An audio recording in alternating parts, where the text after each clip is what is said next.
अनिका, तुम सुन रही हो ना मेरी बात? तुम माँ बनने वाली हो अनिका। अनिका को धीरे धीरे होश आने लगा था। तभी डॉक्टर के ये शब्द सुनते ही 18 साल की अनिका की कमजोर आंखें एकदम से चौड़ी हो गई। वो समझ नहीं पा रही थी कि वो आखिर प्रेग्नेंट कैसे हो सकती है। अभी तो उसकी शादी को 24 घंटे भी पूरे नहीं हुए थे और न ही किसी लड़के ने आज तक उसे छुआ था। ऐसे में अनिका प्रेग्नेंट कैसे हो सकती है? जितनी शॉक्ड अनिका थी, उतने ही शॉक्ड उसके पापा भी थे, जो वहीं डॉक्टर की केबिन में खड़े मानो आने वाले तूफान को भांप रहे थे। तभी डॉक्टर ने गौतम से कहा, देखिए मिस्टर गौतम गुलेरिया, मैं समझ सकती हूँ कि आप दोनों इस वक्त बहुत परेशान होंगे, मगर आप लोग कोई भी फैसला ले उसके पहले मैं एक बात बता दूं कि प्रेगनेंसी 4 महीने पार हो चुकी है। So abortion is out of the question. Anika को लग रहा था कि हो ना हो डॉक्टर से जरूर कोई गलती हुई होगी, इसलिए नर्स के सहारे खड़ी होते हुए कमजोर अनिका ने थोड़ी ताकत जुटाकर डॉक्टर को डांट दिया। ये आप क्या कह रहे हैं? ये नामुमकिन है।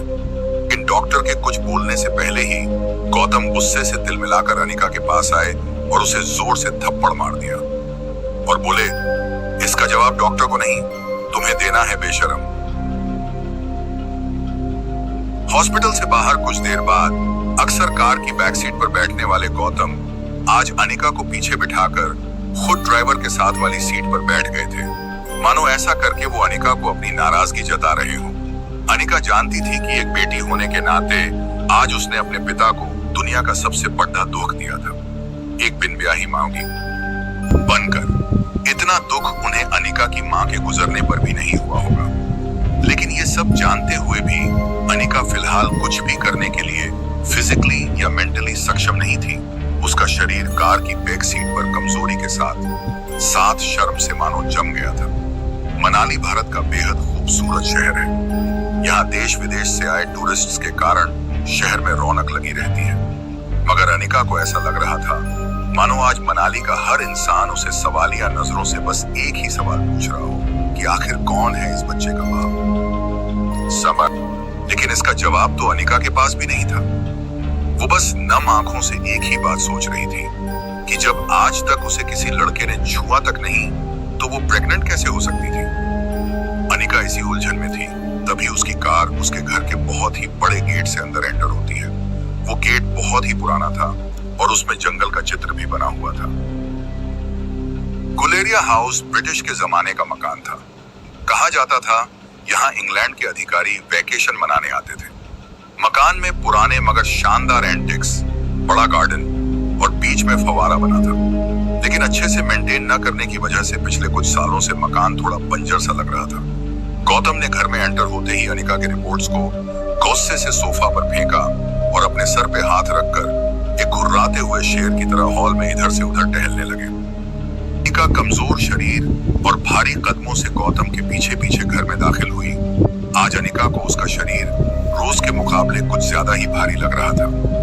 वैसे अनिका का वजन उसकी उम्र की लड़कियों से कम 3 गुना ज्यादा था। गोल मोटा सा चेहरा, मोटा पेट और ठुड्डी इतनी वजनदार थी कि अनिका की पूरी गर्दन छिप जाती।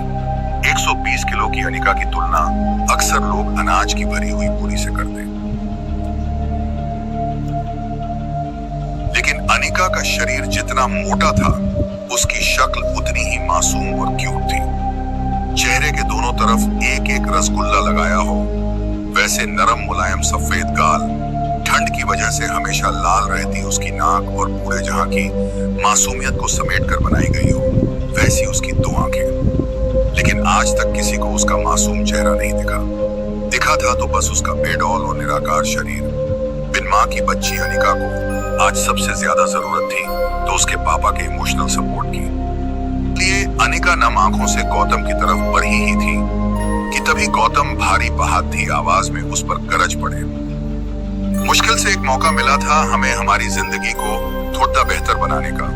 नसीब वाली थी तुम, जो डोगरा खानदान के इकलौते वारिस कुणाल डोगरा से तुम्हारी शादी हुई थी। डू यू नो कितने पावरफुल हैं वो लोग? मनाली का सबसे पावरफुल खानदान डोगरास। हमारे सारे कर्ज, पेंडिंग कोर्ट केस, हमारी हर तकलीफ से हमें बाहर निकाला था उन लोगों ने। लेकिन शादी के 24 घंटे में ही तुमने हमारी जिंदगी वापस जहन्नुम बना दी। उनको तुम्हारे इस कारनामे के बारे में पता चलेगा तो पता नहीं क्या होगा। और तुम्हारी छोटी बहन कामिनी, उसके साथ कौन शादी करेगा? भले ही वो तुम्हारी सौतेली बहन हो, लेकिन तुम्हारे इस कारनामे की वजह से उसकी भी तो बदनामी होगी। नहीं नहीं, जब तक ये मामला खत्म नहीं हो जाता तब तक मैं तुम्हारी छोटी बहन कामिनी को और तुम्हारी नई मां मनीषा को उसके भाई के घर भेज दूंगा। कुछ सोचकर वो बोले, लेकिन आज नहीं तो कल सबको पता चल ही जाएगा। ये बोलते हुए गौतम अपना सर पकड़े लिए कर सोफे पर बैठ गए थे। अब उनकी आवाज में गुस्सा कम, लेकिन गौतम के आंसू मानो करारे शब्द में बदलकर उनके मुंह से निकल रहे थे। तेरा पति कुणाल तो शादी करने के 1 घंटे के अंदर ही शहर चला गया था।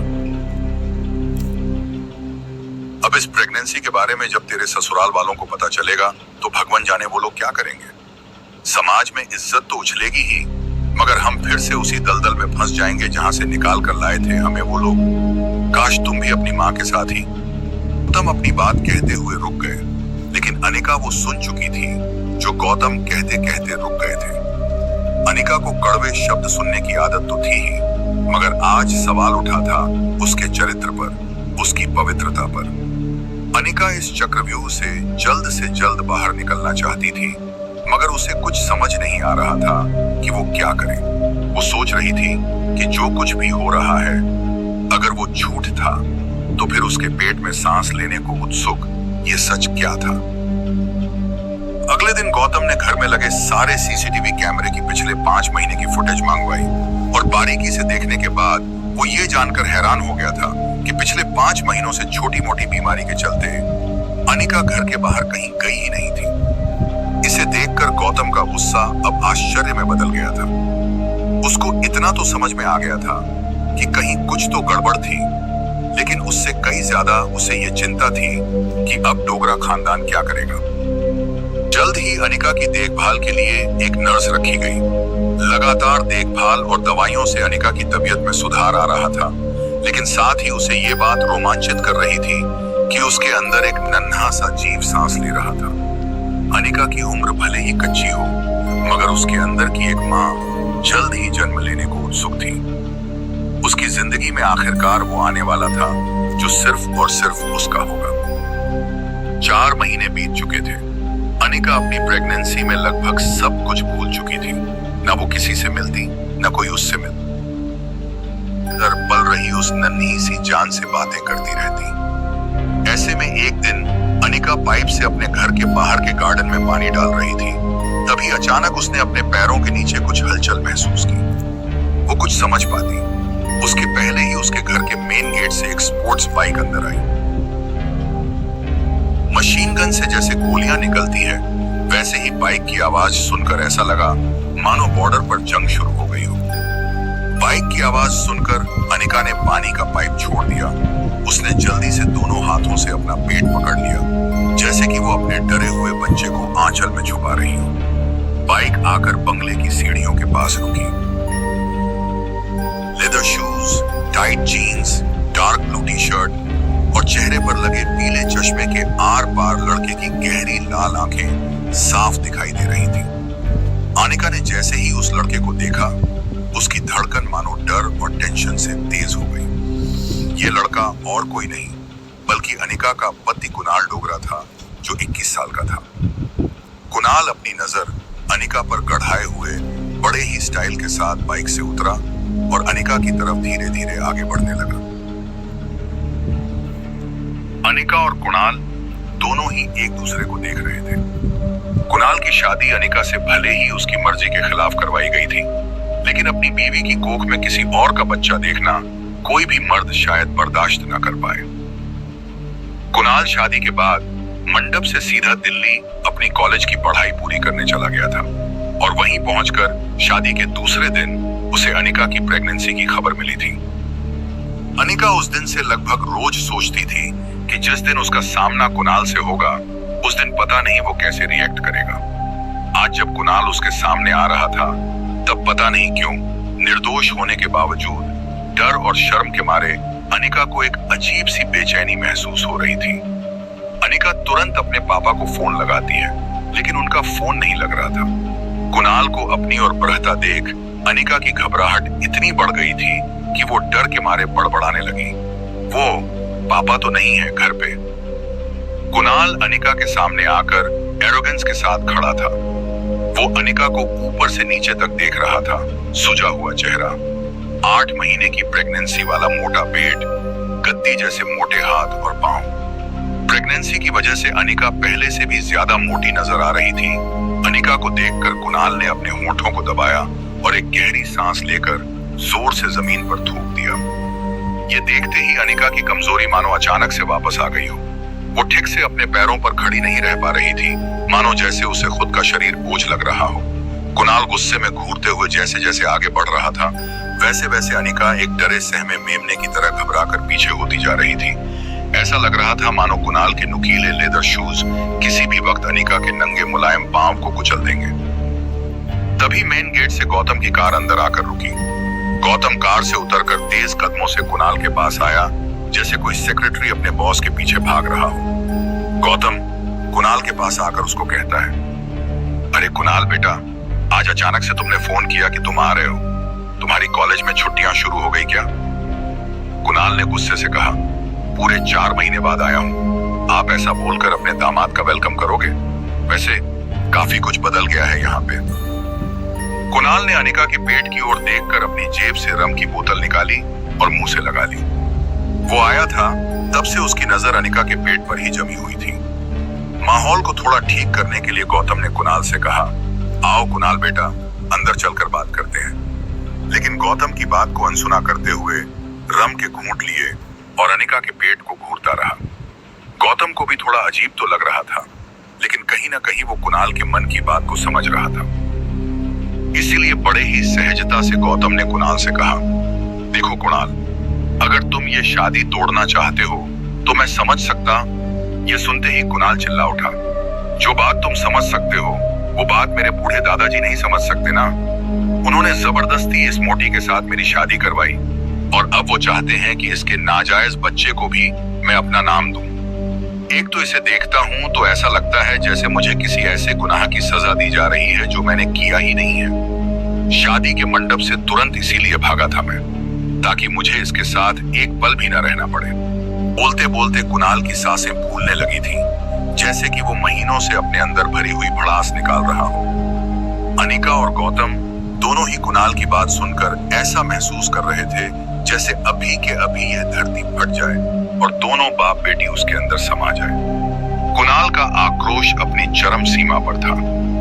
अब भी कोई कसर बाकी रह गई हो, इस तरह उसने अनिका की तरफ इशारा करते हुए आगे कहा, देखो, इस बेशरम लड़की को शादी के फेरे लेते समय पेट में किसी और का बच्चा लिए घूम रही थी, और इतना होने के बाद भी आज मेरे सामने ऐसे बेशर्मों की तरह खड़ी है। क्या लगा तुझे कि मैं इस बच्चे को मेरा नाम दे दूंगा? कुणाल डोगरा का नाम? पता नहीं किस गटर का कीड़ा है ये बोलते हुए वो गुस्से में अनिका की ओर आगे बढ़ता है, मानो जैसे वो गुस्से में पता नहीं अनिका को क्या कर देगा।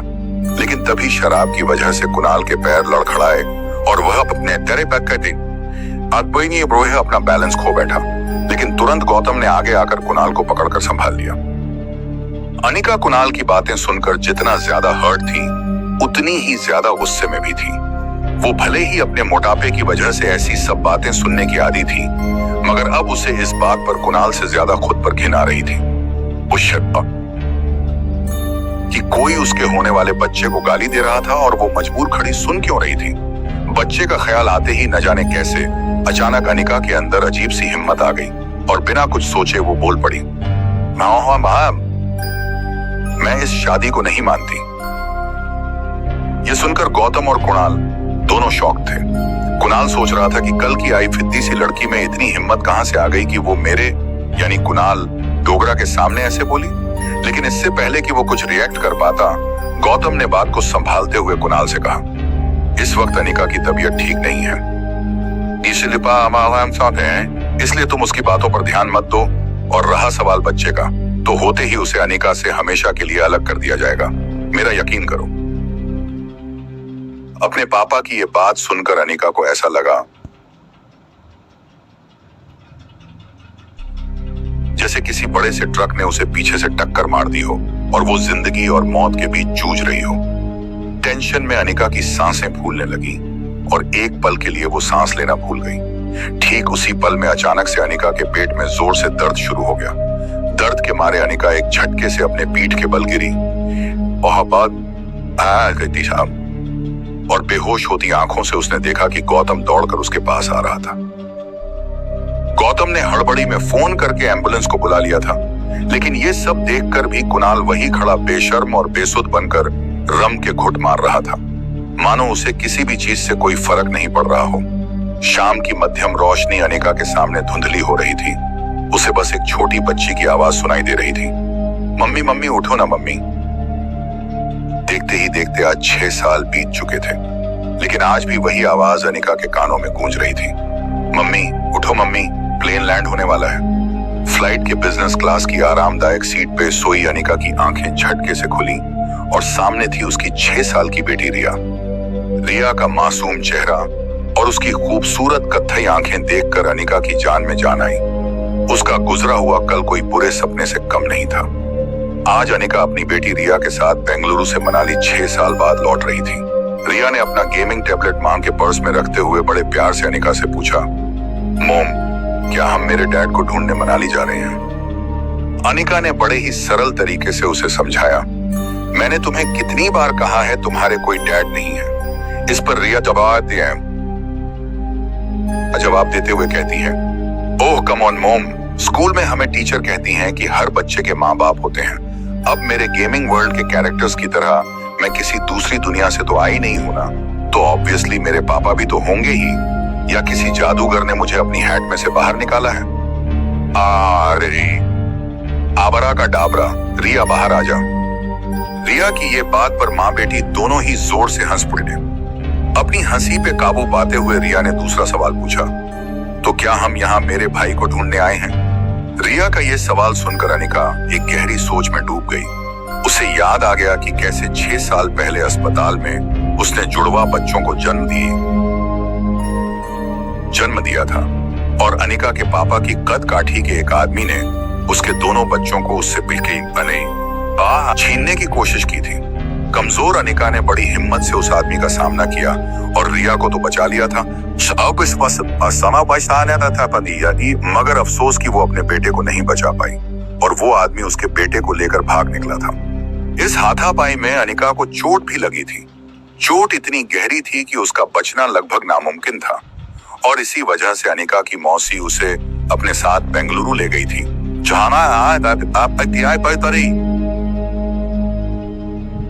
जहां अनिका का इलाज हुआ था। हालांकि इन 6 सालों में अनिका पूरी तरह से बदल चुकी थी। हार्मोनल इम्बैलेंस की वजह से रहा उसका शरीर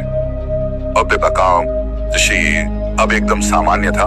घने थे, लंबे कमर तक के बाल, काली नुकीली आंखें, गोरे गोरे गालों के साथ परफेक्ट जॉ लाइन, गुलाबी पंखुद्दी जैसे नरम होंठ और सुराही सी लंबी गर्दन। शिफॉन की लाल साड़ी में अनिका की कमर ऐसी लग रही थी मानो कोई नदी समंदर से मिलने के लिए करवट ले रही हो। फ्लाइट अटेंडेंट हो या फ्लाइट के अन्य यात्री, सब लोग आते जाते अनिका पर एक नजर जरूर डालते। मासूमियत से सवाल कर रही रिया को यह नहीं पता था कि अनिका के मनाली लौटने का मुख्य कारण यह था कि पिछले 6 सालों में कुणाल के दादाजी किसी भी हालत में अनिका और कुणाल की शादी तोड़ने की मंजूरी नहीं दे रहे थे। लेकिन 6 साल बाद आखिरकार कुणाल की जिद के आगे उन्हें झुकना पड़ा और वो ये शादी तोड़ने को राजी हो गए। मनाली वापस जाकर वो डाइवोर्स पेपर्स पर साइन करने के साथ साथ अपने खोए हुए बेटे को भी ढूंढना चाहती थी। ही देर में फ्लाइट ने लैंड किया। मनाली की जमीन पर कदम रखते ही न जाने क्यों अनिका की बाईं आंख फड़कने लगी। उसे ऐसा लगा कि आगे जरूर कुछ बुरा होने वाला था। वो ये सोचकर लगेज काउंटर की तरफ बढ़ ही रही थी, तभी उसकी नजर पीछे की तरफ पड़ी जहां फ्लाइट के सभी यात्री मुस्कुरा कर उसी को देखते हुए आगे बढ़ रहे थे, मानो सब उसकी खूबसूरती में गुम होकर उसके पीछे पीछे चले आ रहे हो। अनिका थोड़ी कॉन्शियस होकर और रिया को संभालते हुए फटाफट आगे चलने लगी। लगेज काउंटर पर से जैसे ही अनिका अपना लगेज लेने के लिए झुकी, फटाक से 3 और लोग भाग कर आए और उसका लगेज उठाकर अनिका को देने लगे, मानो सब इसी बहाने अनिका से बात करने की कोशिश करना चाहते हो। अनिका चुपचाप अपना लगेज ट्रॉली पर डालकर और रिया का हाथ पकड़ी डीडीडीएच कर एयरपोर्ट के बाहर की तरफ निकलने लगी। तभी उसके फोन पर उसके पापा गौतम का फोन आया। अनिका के फोन उठाते ही गौतम ने बिना कोई खैर खबर पूछे अनिका से कहा, कुणाल तुम्हें लेने एयरपोर्ट आ रहा है, उसके साथ सीधे घर आ जाना। यहाँ तुम्हें 2 पेपर साइन करने हैं। के नाम बनते हैं, एक डिवोर्स पेपर्स और दूसरे वो। इतना कहकर गौतम अटक गया और फिर कुछ सोचकर वो आगे कहा, खैर तुम घर आओ, मैं तुम्हें सब बताता हूँ। अनिका ने भी बिना कुछ कहे ही फोन काट दिया। जैसा कि गौतम ने कहा था, कुणाल एयरपोर्ट के बाहर बैठी थी ही बेसब्री से अनिका का वेट करते हुए खड़ा रहा था। 6 सालों में कुणाल भी काफी बदल चुका था। अब वो एक स्टूडेंट नहीं बल्कि एक बिजनेसमैन था। डार्क ब्राउन कलर का केट सूट, शार्पली कटे हुए और जेल से सेट किए हुए बाल और ट्रिम की हुई दाढ़ी में कुणाल की पर्सनैलिटी तो निखर रही थी, मगर उसके तेवर अब भी वही थे। रूड और अरोगेंस से भरपूर। वो तो अनिका का इंतजार भी सिर्फ इसलिए कर रहा था क्योंकि उसे जल्द से जल्द अनिका से मुक्ति चाहिए थी। कुणाल का एक पैर जमीन पर तो दूसरा पैर रेलिंग पर टिकाया हुआ था, जिसे वो कॉन्स्टेंटली हिला रहा था। एग्जिट डोर की तरफ देखते हुए कुणाल ने बेडी ही बेसब्री से अपने ड्राइवर से कहा, आज तक इस दुनिया में किसी आदमी को डिवोर्स मिलने की इतनी ज्यादा खुशी नहीं हुई होगी। किसी भी कीमत पर आज ही उस मोटी से मैं डाइवोर्स पेपर्स पर साइन करवा लूंगा।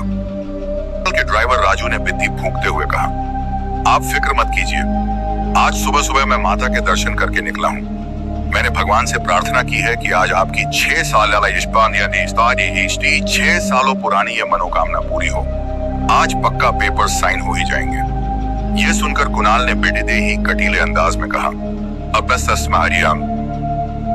अबे सिर्फ डिवोर्स नहीं चाहिए, अनिका की कंपनी भी तो चाहिए, जो उसकी मरी हुई माँ उसके नाम करके गई थी। राजू, जिसने अपने हाथ में अनिका के नाम का बोर्ड पकड़ी निधा हुआ है, वो उस बोर्ड को सीधा करते हुए कहता है, अरे वो फैक्ट्री भी मिल जाएगी, फिक्र नॉट। तभी कुणाल के दिमाग में कुछ आता है और वो ड्राइवर से कहता है, अच्छा सुन, उसको देखते ही हमेशा मेरा मूड ऑन ऑफ हो जाता है और आज इतने अच्छे दिन पर मैं अपना मूड खराब नहीं करना चाहता, इसलिए मैं उल्टा घूम के खड़ा हो जाता हूँ, ठीक है? तूने भले ही उसे ना देखा हो, लेकिन तेरे हाथ में उसके नाम का बोर्ड देखकर वो तेरे पास आ ही जाएगी। कुणाल आलस लेते हुए उल्टा घूमने ही वाला होता है कि तभी अचानक उसकी नजर एयरपोर्ट के गेट पर पड़ी और कुछ देखकर उसकी नजर वहीं अटक गई। कुणाल ने एयरपोर्ट से बाहर आते हुए एक लड़की को देखा तो वो देखता ही रह गया, मानो जैसे उसने आज से पहले किसी खूबसूरत लड़की को देखा ही नहीं। उस लड़की को देखकर कुणाल के मुंह से निकल जाता है, यार इतनी खूबसूरत लड़की तो मनाली में कभी दिखी ही नहीं। ड्राइवर राजू ने भी उसकी बात में हामी भरी। कुणाल बिना वक्त गवाए रेलिंग कूदकर उस लड़की की ओर दौड़ पड़ा और अचानक से वो उस लड़की के सामने आकर खड़ा हो गया और उसका रास्ता रोक लिया। ये खूबसूरत लड़की और कोई नहीं बल्कि अनिका थी। कुणाल इस बात से बिल्कुल अनजान था। अचानक कुणाल को अपने सामने देखकर अनिका हैरान थी और उसे एक ही पल में वो सब कुछ याद आ गया जो वो हमेशा से भूलना चाहती थी। अनिका एक पल के लिए सहम गई। उसको लगा कि कहीं पहले की तरह कुणाल फिर से उसकी इंसल्ट न कर दे और इसलिए अनिका सीधा कुणाल को थप्पड़ जड़ देना चाहती थी, मगर वो अपनी बेटी रिया के सामने कोई तमाशा नहीं करना चाहती थी। तभी अचानक कुणाल बोल पड़ा, हेलो मिस गॉर्जियस, आप मनाली में पहली बार आई लगती हैं।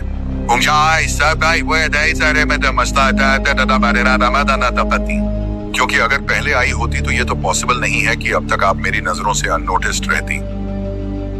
अनिका को पहले तो कुछ समझ में नहीं आया, लेकिन अगले ही पल वो समझ गई कि कुणाल उसे पहचान नहीं पाया था। अनिका ने रिया की तरफ देखा तो वो अपने टेबल में वीडियो गेम खेलने में मस्त थी और क्योंकि उसने हेडफोन पहने थे उसे आसपास की कोई बात सुनाई नहीं दे रही थी। ये देखकर अनिका को राहत मिली। अनिका कुणाल की बात को अवॉइड करते हुए वहां से साइड होकर टैक्सी को आवाज देने लगी। Taxi, taxi. अनिका नहीं चाहती थी कि कुणाल उसे पहचाने, लेकिन कुणाल भी हार मानने वालों में से थोड़ी था। कुणाल ने उसकी तरफ भागकर फिर से उसका रास्ता रोक दिया। अरे अरे, टैक्सी की क्या जरूरत है? मैं अपनी गाड़ी में आपको जहां चाहे छोड़ देता हूं ना, और 1 मिनट ये मैंने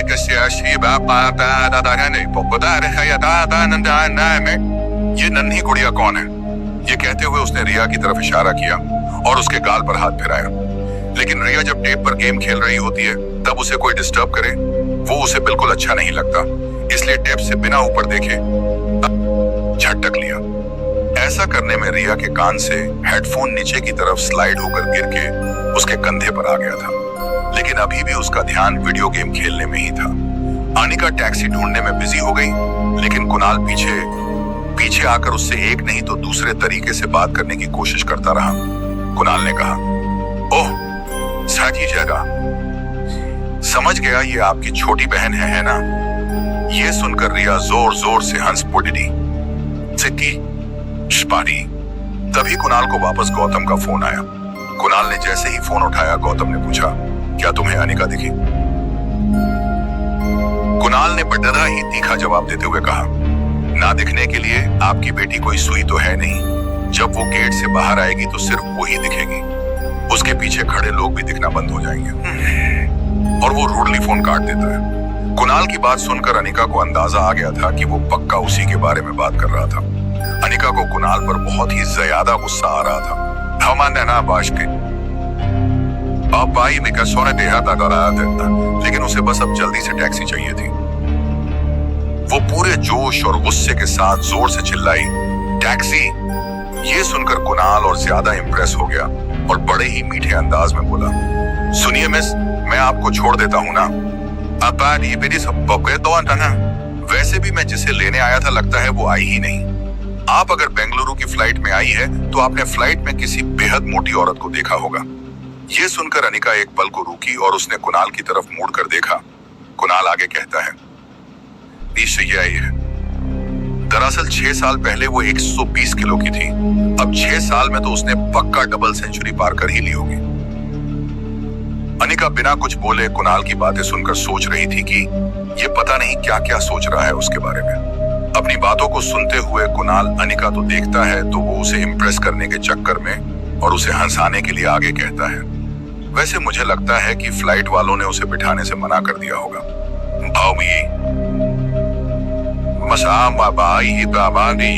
कहाँ होगा कि अगर तुम बैठोगी तो फ्लाइट कैसे उड़ेगी?